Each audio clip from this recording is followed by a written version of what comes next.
네, 강프로입니다. 자, 대한전선 봅니다. 자, 대한전선이 오늘도 7% 정도 상승하고 있습니다. 이틀 전이죠.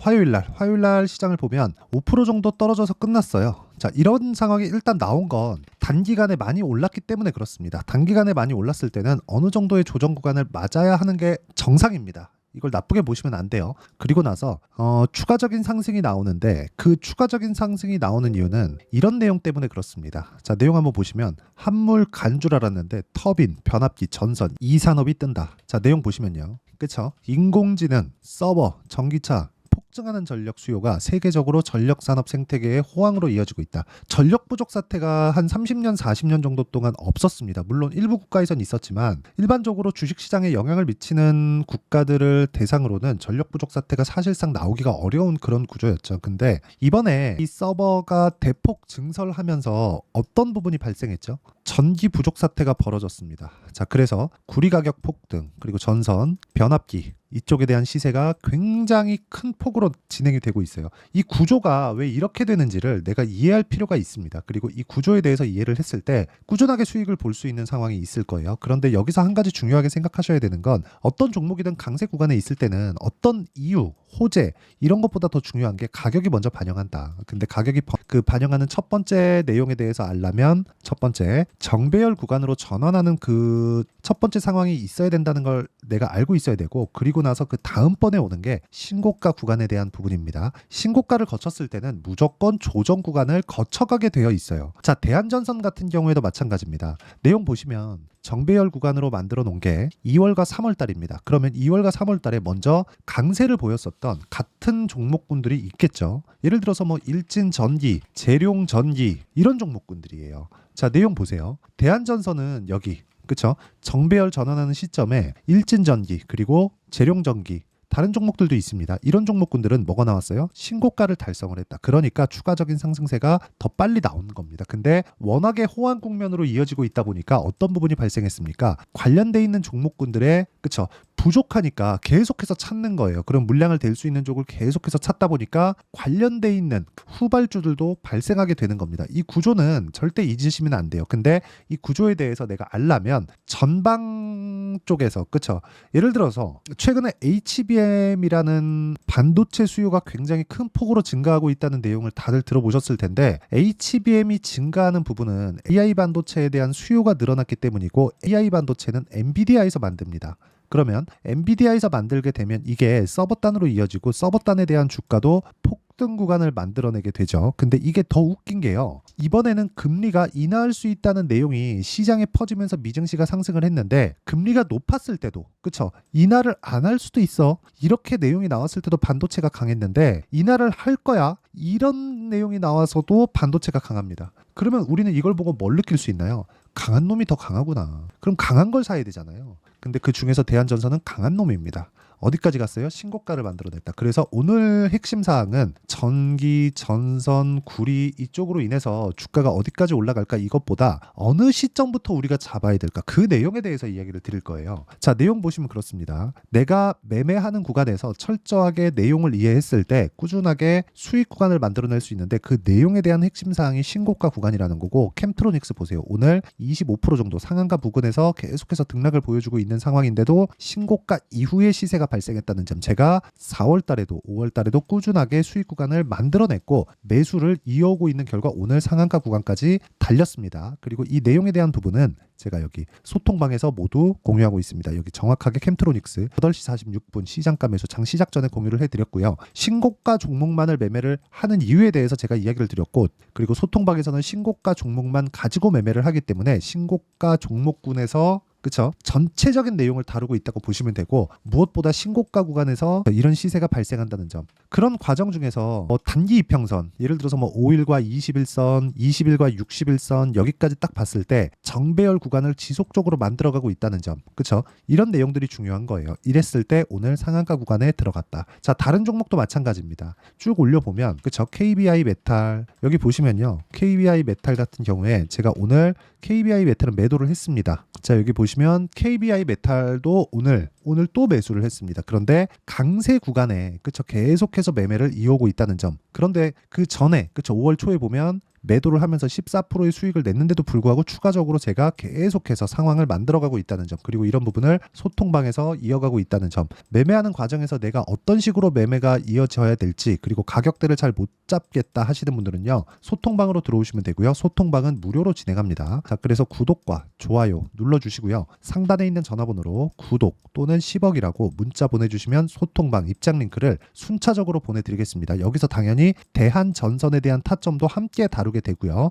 입장을 하고 안 하고가 주식 인생에 큰 차이를 만들게 될 겁니다. 무조건 신고가에 대한 부분, 가격이 먼저 반영하는 것, 그리고 정배열에 대한 내용, 이런 내용 반드시 파악을 하고 있어야 되고, 이런 부분을 거래했을 때 이런 정도의 수익을 꾸준하게 만들 수 있다는 점. 자, 다른 전력 관련주도 마찬가지입니다. 뭐 대한전선 볼게요. 대한전선을 보더라도 제가 오늘은 올랐지만 여기 화요일이죠. 화요일날 매도를 했어요. 그때 25% 수익. 관련돼 있는 종목군들을 꾸준하게 매매를 하고 있다는 거죠. 이런 상황을 지속적으로 만들어야 돼요. 그래서 와서 배우시면 됩니다. 정말 많이 바뀔 겁니다. 매매하는 그 구조 자체가. 자, 그러면 제가 신고가 종목만을 매매한다는 점을 알았으니까 이 내용을 가지고 우리가 대한전선에 대한 내용을 다시 볼게요. 자, 대한전선은 이제 매물 소화 과정을 마쳤다고 보시면 됩니다. 자, 근데 관련주들에 대한 종목군들이 너무 많이 올랐어요. 예를 들어서 변압기까지 확장을 시키면 HD, 현대, 일렉트릭, 효성중공업, 그쵸? 이런 종목군들 다 강하죠. 시장이 어려웠는데도 불구하고 전부 다 강해요. 그렇죠? 이런 부분이 실적이 피크를 치기 전까지 올라갑니다. 그러면 주가 피크가 먼저 나온다는 소리예요. 주가 피크 구간에서 우리가 어떤 식으로 판단해서 어떤 식으로 거래가 될지 그 내용에 대해서 이해를 하는 게 중요하다는 건데, 그 첫 번째 시작이 신고가라는 거고, 주식은요. 그렇죠? 제가 이 내용을 가지고 이야기를 드릴게요. SK 하이닉스. 지금 반도체 대장주죠. 대형주 단에서. 자, 내용 보시면 하이닉스에 대한 부분 23년도에 7조 원대의 적자를 냈습니다. 그런데 계속해서 적자를 내는 과정 중에서도 주가는 100% 이상 올랐어요. 그것도 하이닉스 같은 거대한 기업이요. 이번 분기에 실적 전환이 턴어라운드가 처음으로 됐습니다. 그래서 주가 더 가는 거예요. 실적이 좋아져서 올라가는 게 아니라 이제 전환됐다. 이제는 냉정해져야 될 때예요. 2분기부터는 이제 어떻게 되느냐? 실적 예상치를, 이익은 증가하고 흑자 전환이 되더라도 예상치를 못 넘잖아요. 그럼 주가 빠질 수 있습니다. 그런 구간이 되면 전선, 변압기, 그쵸, 전기 관련 쪽도 어려워질 수 있어요. 기본적으로 하이닉스가 강세 구간을 지속적으로 만들어 가야 된다는 거죠. 왜? 주가는 선 반영하니까. 이 내용에 대해서 정말 반드시 이해를 하셔야 되고, 이 내용에 대해서 이해가 안 된다면 주식시장은 어려워질 수밖에 없습니다. 근데 가격이 먼저 반영하는 것만 알더라도 정말 다른 매매를 꾸준하게 이어갈 수 있다는 점이 정말 중요하고요. 그 내용에 대한 부분을 제가 여기 소통방에서 모두 다루고, 무엇보다 정배열 구간을 사전에 예상하는 이런 그 계산법이 있습니다. 그 계산법에 대해서도 제가 소통방에서 다 다룰 테니까 구독과 좋아요 눌러주시고요. 상단에 있는 전화번호로 구독 또는 10억이라고 문자 보내주시면 제가 소통방 입장 링크를 순차적으로 공유를 해드리겠습니다. 자, 그러면 이런 식으로 타점을 잡는 원리가 있겠죠. 그 원리에 대한 부분은 여기 대한전선의 가격과 단기 보유 전략, 무조건 단기로 내가 치고 빠져야 됩니다. 이게 단타를 치라는 게 아니에요. 2주 안에 수익 전환을 시켜야 된다는 거고, 2주 안에 수익 전환을 시킬 수 있었을 때 나는, 그쵸, 신고가 매매만 하고 있다고 보시면 됩니다. 내가 운 좋게 어떻게 한 종목을 싸다고 싶어가지고 잡았는데 그 종목에 대해서 물린 경험들이 많을 겁니다. 이런 상황을 만들지 않으려면 단기 보유 전략에 대해서 반드시 알아야 되고요. 실전 사례가 필요하기 때문에, 그쵸, 그동안 거래해 온 내용에 대해서는 제가 다 보여드렸고, 대한전선에 제가 실시간 타점을 문자로 공유를 해드리도록 할 테니까 상단에 있는 전화번호로 대한이라고 문자 보내주시는 분들에 한해서만 제가 실시간 타점 그리고 단기 보유 전략을 공유해 드리도록 하겠습니다. 자, 내용 정리 한번 할게요. 주식시장은 미래가치를 반영하기 때문에 가격을 보고 매매를 해야 된다. 근데 그 시작점이 신고가다. 신고가에 대해서 이해를 했을 때 우리는 꾸준하게 수익 나는 매매를 할 수 있고, 그 구간에 대한 부분을, 그쵸, 어떻게 분류를 하고 어떻게 판단을 했을 때 내가 꾸준하게 수익을 낼 수 있는지, 그리고 무엇보다 다음 종목은 어떤 종목군들을 내가 공략을 해야 되는지 그 내용에 대해서 제가 다 이해를 시켜드리도록 할 테니까 영상 끝까지 시청하시고요. 모든 분들이 성공 투자하셨으면 참 좋겠습니다. 자, 24년도가 돼서도 시장은 여전히 어렵습니다. 자, 근데 시장은 항상 어려울 거예요. 앞으로도 계속해서 어려워질 겁니다. 자, 근데 제가 매월 대시세 종목을 구독자분들에게 공개를 합니다. 자, 내용을 보면 12월 달에 실제 공개를 했었던 강프로의 대시세 종목에 대한 내용인데, 대기업을 상대로 안정적인 매출 구조를 가지고 있고요. 그리고 현재 주요 거래처는 삼성전자, 인텔, 하이닉스, TSMC, 해외에 반도체 관련된 기업이라는 걸 알 수 있죠. 그만큼 1월 달에 제가 보고 있었던 종목은 반도체 관련주라는 걸 알 수 있습니다. 공개를 해드리면 이 내용입니다. 여기 어버브 반도체, 그쵸? 실제 제가 거래한 내용을 공개를 한 거고요. 수익에 대한 크기를 보면 공략한 시점, 제가 가격대를 함께 공개를 해드렸는데 공략한 시점부터 21%의 수익 마감이 된 것을 확인해 볼 수가 있습니다. 자, 근데 지금도 마찬가지입니다. 지금은 어떤 이슈가 있을까요? 2월 달에 발표한다는 기업 밸류업 프로그램이 있죠. 근데 그걸로 인해서 지금 2월 달에 발표한다고 이야기가 나온 상황이고요. 무엇보다 우리가 생각해야 될 내용은 한 가지입니다. 어떤 이슈나 그리고 어떤 상승할 수 있는 내용으로 인해서 주가가 올라가는 것은 맞죠. 하지만 가격이 먼저 반영한다는 걸 반드시 알고 있어야 되고, 그런 내용에 대한 파악이 되었을 때, 그쵸? 여기 어버브 반도체처럼 21%, 그쵸? 대략 3에서 4일 동안 20% 이상의 수익을 먹을 수 있고요. 그리고 여기 HLB 같은 종목처럼 대략 일주일이 채 되지 않는 기간 동안 30%의 수익을 낼 수 있습니다. 자, 그러면 답은 나왔어요. 재료에 대한 부분보다 중요한 게 가격이다. 자, 근데 지금 시장에 쏠려 있는 게 뭐죠?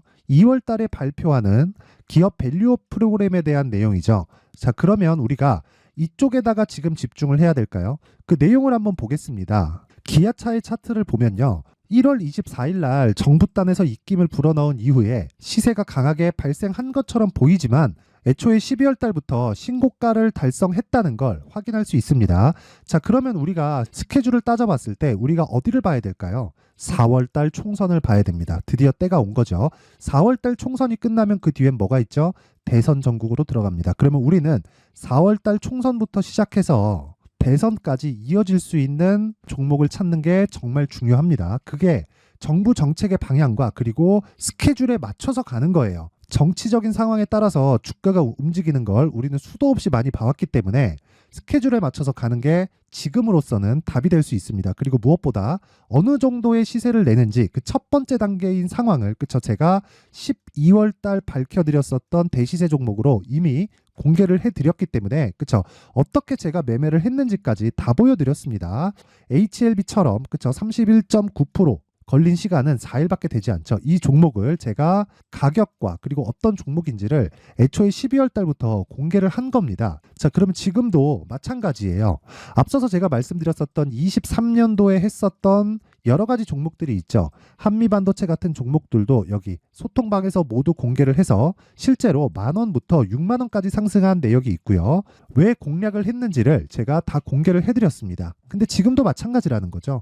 정부 정책의 방향에 맞춰서 또는 선거 스케줄에 맞춰서 매매를 이어가야 될 때가 됐고요. 제가 총선 관련된 큰 시세가 나올 수 있는 대시세 종목을 준비를 해놨습니다. 길게 말씀드리지 않겠습니다. 모든 종목들은 신고가를 달성하면서 대시세 준비를 하게 되고요. 신고가를 공략했을 때 내가 시장에 주도주를 잡을 수 있는데 지금은 총선에 집중하는 게 맞다. 그래서 총선 관련된 그리고 대선까지 이어질 수 있는 종목을 준비를 해놨는데 지금부터 준비를 하셔야 나중에 고가에 올라가서도 꾸준하게 매매를 이어갈 수 있습니다. 자꾸 막 손절하고 매매하는 과정에서 너무 어렵다 하시는 분들은요. 이 종목 딱 받아가서 큰 수익 내셨으면 좋겠고요. 이 종목은 상단에 있는 전화번호로 대시세라고 문자를 보내주시는 분들에 한해서만 제가 총선 그리고 대선까지 이어질 수 있는 종목을 공개해 드리도록 할 테니까 상단에 있는 전화번호로 대시세라고 문자를 보내주시고요. 그리고 구독과 좋아요 꼭 좀 부탁드리겠습니다. 시장은 정말 어렵습니다. 자, 그래서 모든 분들이 성공 투자하셨으면 좋겠고요. 기본적으로 가격에 대한 파악을 하면서 큰 수익을 내셨으면 좋겠습니다.